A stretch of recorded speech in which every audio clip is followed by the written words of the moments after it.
खबरों के निष्पक्ष विश्लेषण के लिए सब्सक्राइब करें Jantantra TV and press the bell icon. Never miss any update. तो मायावती को आप सुन रहे थे, जहां मजदूरों की मौत पर वो दुख जता रही थी और साफ तौर पर ये कहना था कि मजदूरों के नाम पर राजनीति की जा रही है। सबसे पहले तमाम रिपोर्टर्स हमारे साथ जुड़ गए हैं। मैं सीधे उत्तर प्रदेश चलूंगी, क्योंकि आज औरैया से जो दिल दहला देने वाली खबर, एक बड़े हादसे की खबर आई है राधाकृष्ण, ये बहुत ही ज्यादा दुखद है। मजदूरों की मौत हुई है, उसको लेकर अभी हम मायावती को ही सुन रहे थे। उनका ये कहना था कि मजदूरों के नाम पर राजनीति हो रही है। क्या बड़ी खबरें उत्तर प्रदेश की आज रहेंगी और ये ताजे मामले को लेकर क्या कुछ अपडेट आपके पास?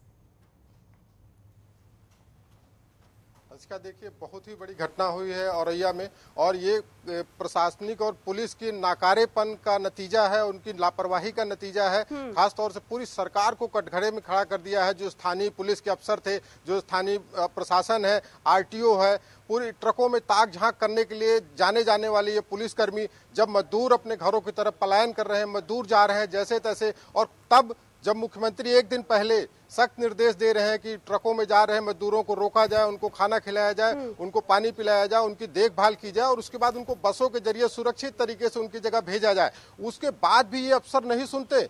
ये अफसर अपने मुख्यमंत्री की बात को नहीं समझते, मुख्यमंत्री के निर्देश का पालन नहीं करते। और अगर मुख्यमंत्री ने निर्देश दिया तो क्या 18 घंटे बाद भी अफसर उसमें हरकत में नहीं आ पाते? 18 घंटे बाद भी वो सड़क पे नहीं दिखते? 18 घंटे बाद भी वो ट्रकों को रोकते नहीं? 18 घंटे बाद भी उनको मजदूर नहीं दिखते? ये पूरी सरकार जिस तरह से काम कर रही, मुख्यमंत्री के ने जितने काम जो अभी कर रहे हैं, जितना एक्शन में दिख रहे थे, मुख्यमंत्री के कामों पे पानी फेरने वाली स्थिति है। ऐसे पुलिस अफसरों पे कार्रवाई होनी चाहिए। इन पुलिस अफसरों से पूछा जाना चाहिए कि वो मजदूर जो अपने घरों को जा रहे थे किसी तरह, क्या उनके बच्चों के सिर पे हाथ रखेंगे ये पुलिसकर्मी? क्या उन बूढ़े माँ बाप को सहारा देंगे ये पुलिसकर्मी, ये प्रशासन के अधिकारी, जिनकी लापरवाही से, जिनके नाकारेपन के कारण ये हादसा हुआ और 24 मजदूर वहीं के वहीं मौत के आगोश में चले गए। 38 मजदूर जो अभी अस्पतालों में है, जिनमें से 26 की हालत बहुत गंभीर है, उनका क्या होगा? उनके लिए कौन जिम्मेदार होगा? इनसे पूछा जाना चाहिए। आरटीओ के अफसर जो अमूमन चेकिंग के नाम पे, जांच के नाम पे अवैध वसूली के लिए जाने जाते हैं, कहाँ थे वो अफसर? आज जब जरूरत थी, जब उनको जांच करनी थी, जब ट्रकों को देखना था, रोकना था कि कहीं जो ट्रक चालक है उसने नशे में तो नहीं है, दूसरी ओर से ट्रक आ रही, किधर आ रही है, क्या वो सही रास्ते पे है, ट्रैफिक नियमों का पालन हो रहा, आखिर क्यों नहीं देखा गया? और इसका सबका परिणाम ये हुआ कि उन मजदूरों की जान चली गई, 24 घरों सूने हो गए, उनके बच्चे अनाथ हो गए। तो इस कहीं न कहीं इस पूरे मामले में उन पुलिसकर्मियों को दंडित किया जाना चाहिए और ऐसी सजा दी जानी चाहिए ताकि वो और लोग और अफसरों के लिए एक उदाहरण बन सके। और सरकार जिस तरह सरकार चूंकि पूरे मामले पे घिर गई है, तमाम निर्देश के बाद भी, तमाम काम करने के बाद भी आज सरकार घिरती नजर आ रही। पूरा विपक्ष इस पे एकजुट हो चुका है। चूंकि जनतंत्र टीवी लगातार इस पे अभियान चला रहा था, मजदूरों को लेकर हम लगातार अभियान चला रहे हैं, लगातार कैंपेन कर रहे हैं। कल भी शाम को हमने मजदूरों की दशा दिखाई, व्यथा दिखाई कि किस तरह से मजदूर कैसे असुरक्षित तरीके से सफर कर रहे हैं, किस तरह से सड़कों पे पैदल चल रहे हैं, किस तरह से ट्रकों में बिल्कुल सामान और उसके लगेज से भी ज्यादा बदतर स्थितियों में लदे हैं, छोटे छोटे बच्चे, महिलाएं किस तरह सफर कर रहे हैं। उसके बाद भी अफसर नहीं चेतते, उसके बाद भी कहीं नहीं हुआ। पूरा विपक्ष बार बार सवाल उठाता रहा है मजदूरों को लेकर के, उसके बाद भी कोई असर नहीं है। कल और इसके अलावा टीम 11 की जब भी मीटिंग हुई या जब भी समीक्षा की मुख्यमंत्री ने, तो मुख्यमंत्री ने हर बार इस चीज को उठाया। डीजीपी को ताकीद की कि अपने पुलिस अफसरों से कहिए,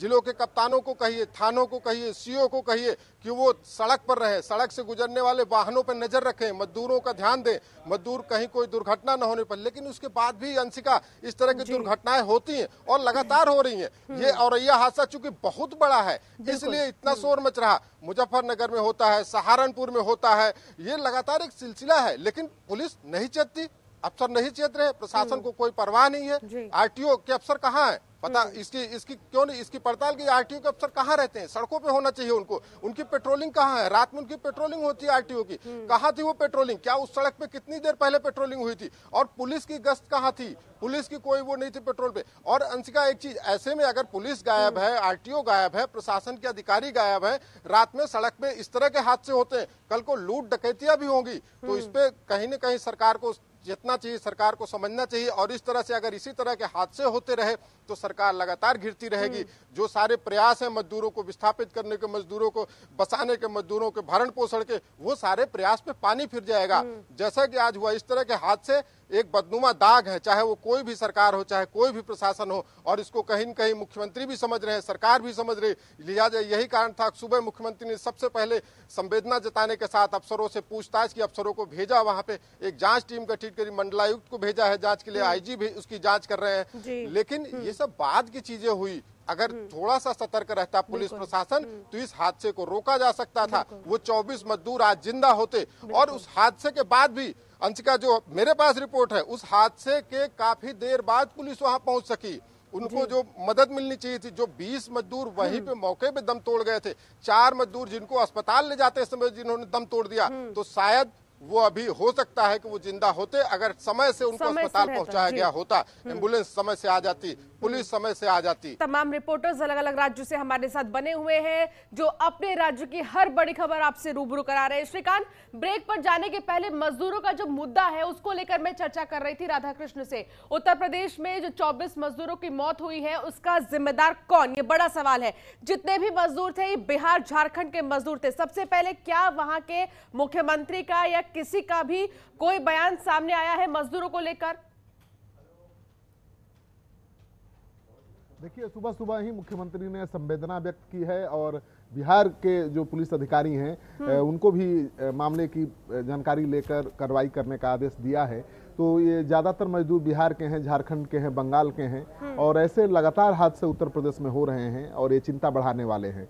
जिस तरह से मजदूर बसों में, ट्रकों में सवार होकर आ रहे हैं, जो मालवाहक गाड़ियों पर सवार होकर आ रहे हैं, रेल पटरियों पर चल रहे हैं, सड़क पर चल रहे हैं, पैदल, वो बिल्कुल दिल दहला देने वाला है। और अगर जब तक इसको रोका नहीं जाएगा तब तक इस तरह के हादसे होते रहेंगे। तो मुझे लगता है कि जो मजदूर हैं उनसे मुख्यमंत्री नीतीश कुमार ने अपील की है कि कोई भी मजदूर पैदल ना आए, कोई भी मजदूर ट्रक पर चढ़कर ना आए। सबके लिए व्यवस्था की जा रही है, ट्रेन से आइए, बस से आइए, लेकिन पैदल मत चलिए।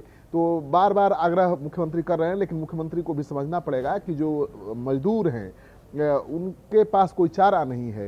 वो भूखमरी के कगार पर खड़े हो गए हैं और जहाँ थे वहाँ की सरकारों ने उनकी सुधि नहीं ली, वहाँ के स्थानीय प्रशासन ने उनकी सुधि नहीं ली और वो मजबूर होकर अपने गांव, अपने घर की तरफ निकल पड़े हैं। तो उनको साधन मिले या न मिले, आपने देखा था, जनतंत्र टीवी ने दिखाया था, बिहार का बॉर्डर है गोपालगंज का और उत्तर प्रदेश का, वहाँ पर रोज 5000-7000 मजदूर पैदल पहुँच रहे हैं, 1500 किलोमीटर की दूरी तय करके पैदल पहुंच रहे हैं। तो अब बिहार सरकार ने उन मजदूरों के लिए विशेष व्यवस्था की है, उनके वहां पर खाने की व्यवस्था की गई है, उनके हेल्थ चेकअप की व्यवस्था की गई है और वहां से 2 ट्रेनों का परिचालन शुरू किया गया है। 2 श्रमिक ट्रेनें चलेंगी जो गोपालगंज से चलेंगी। तो यानी वहाँ से भी जो पैदल 400-500 किलोमीटर की सफ़र तय करना पड़ रहा था मजदूरों को, अब वो नहीं करना पड़ेगा, क्योंकि गोपालगंज से अररिया, सुपौल के लिए 2 श्रमिक ट्रेनें आज से रोज खुलेंगी। तो ये राहत की खबर है बिहार आ रहे प्रवासी मजदूरों के लिए, क्योंकि वो 1000 किलोमीटर, 1200 किलोमीटर, 1500 किलोमीटर पैदल चल के पहुँच रहे हैं। बॉर्डर पर कोई व्यवस्था नहीं थी, केवल दिखाने के लिए 2-4 बसों की व्यवस्था की गई थी। लेकिन अब जब 2 ट्रेनें चलेंगी तो राहत बहुत मिलेगी और अपने अपने जिले मजदूर पहुंच पाएंगे।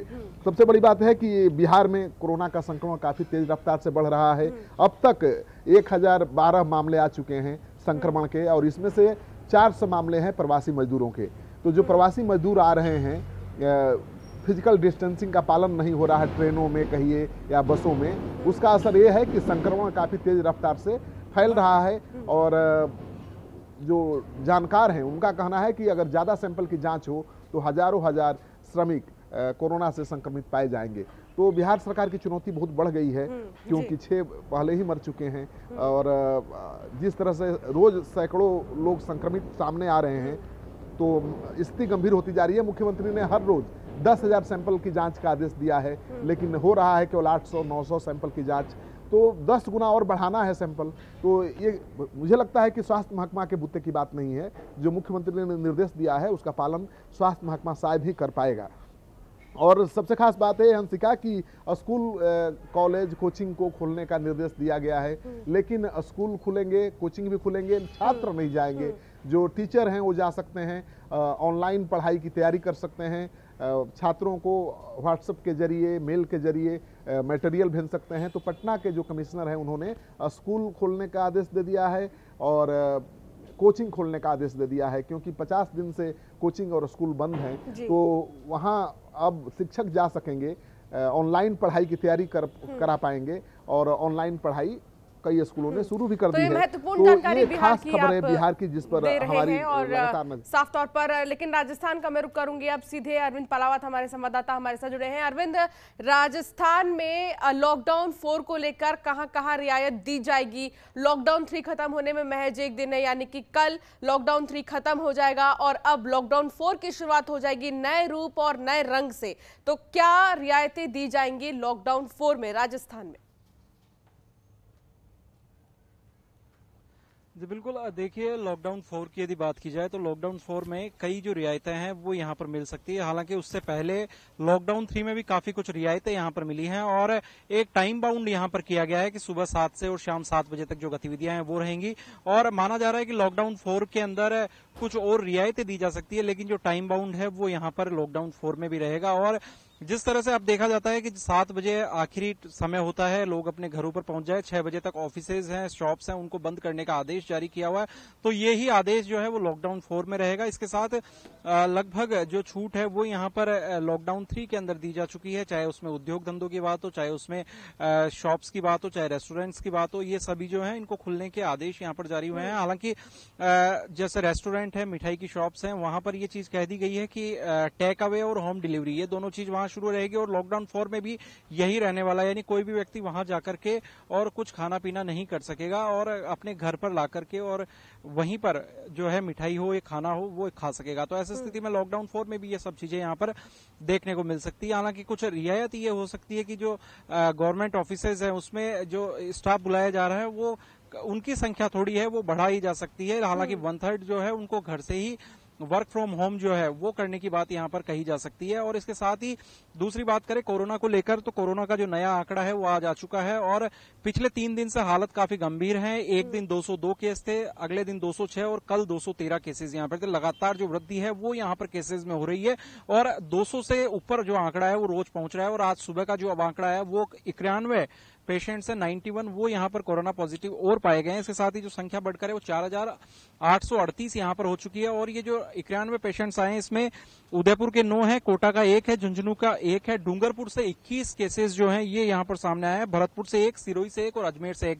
तो ऐसी स्थिति में जो कोटा जो डूंगरपुर एक छोटा शहर है वहां पर एक साथ 21 पेशेंट्स आना काफी बड़ी बात यहाँ पर सामने आ रही है और काफी बड़ी चुनौती प्रशासन के सामने हो सकती है किस तरह से जो व्यवस्था है वो यहाँ पर की जाए। साथ ही मुख्यमंत्री अशोक गहलोत ने ये निर्देश दिए हैं कि जो भी लोग एक जिले से दूसरे जिले में राज्य की सीमाओं के भीतर आते हैं उन्हें क्वारंटाइन करने की जरूरत नहीं है। हालांकि किसी को यदि खांसी, जुकाम या बुखार जैसे लक्षण है तो उसको क्वारंटाइन किया जाएगा, लेकिन यदि कोई व्यक्ति एक जिले से दूसरे जिले में आता है तो उसे क्वारंटाइन की आवश्यकता नहीं होगी और एक नॉर्मल जो बॉर्डर पर जो थर्मल स्क्रीनिंग है वो वहां पर उसकी की जाएगी। उसके बाद में जिले की सीमा में प्रवेश यहाँ पर दे दिया जाएगा। तो साथ ही दूसरी बड़ी बात यहाँ पर कि जो राज्य के जो RT राइट टू एजुकेशन है उसके तहत अब 2.5 लाख रुपए तक की आय सीमा वालों को इसमें प्रवेश मिल सकेगा। पिछली सरकार ने 2.5 लाख से आय सीमा को घटाकर 1 लाख कर दिया था। ऐसी स्थिति में अब कांग्रेस सरकार में ये लगातार मांग उठ रही थी कि जो 2.5 लाख रुपए की आय सीमा तक के जो लोग हैं उनको RTE में कवर किया जाए। तो ऐसी स्थिति में उन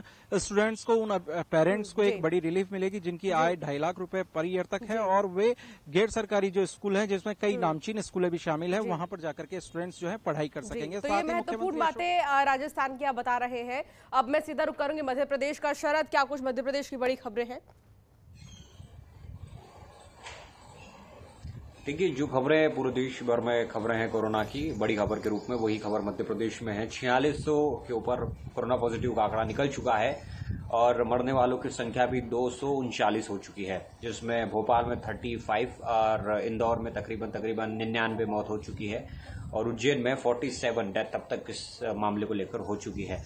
अब सवाल ये उठता है कि अब 4.0 कैसे ओपन किया जाए। तो दूसरी सबसे बड़ी खबर यही है कि 4.0 के लिए बैठक पर तमाम चीजें हो चुकी है। जिसके अंदर ये निर्णय लिया गया है कि तकरीबन 20 जिलों को किसी प्रकार की कोई अनुमति नहीं दी जाएगी। उसमें अल्टरनेट व्यवस्थाएं की जाएगी कि किस तरह से व्यापारिक संस्थान खोले जा सकते हैं, किस तरह से लोगों को एडजस्ट किया जा सकता है, किस तरह से सरकारी या प्राइवेट जो ऑफिसेस हैं वहां पर लोगों को आने की अनुमति दी जाएगी। तो इसके ऊपर 6 से 7 पॉइंट्स के ऊपर सहमति बनी है, जिसको लेकर अब आने वाले समय मैंने कि जैसे ही कल का दिन पूरा हो जाएगा तो परसों से वो व्यवस्था शुरू हो जाएगी। हालांकि इसके अंदर जो लोग रियायत की जो उम्मीद कर रहे थे वैसी रियायत बिल्कुल नहीं मिलेगी, पूरी तरह से उनको घरों में ही रहना पड़ेगा। जी, तो ये अहम खबरें मध्य प्रदेश की हैं। तो ये सारी अहम खबरें अलग अलग राज्य की हमने आप तक पहुंचाई, और हर राज्य में अगर देखा जाए तो मजदूर एक बहुत ही बड़ी समस्या है, जिस पर सरकार को और भी ज्यादा ध्यान देने की जरूरत है। इसी के साथ बुलेटिन में फिलहाल इतना ही। आप देखते रहिए जनतंत्र टीवी। नमस्कार।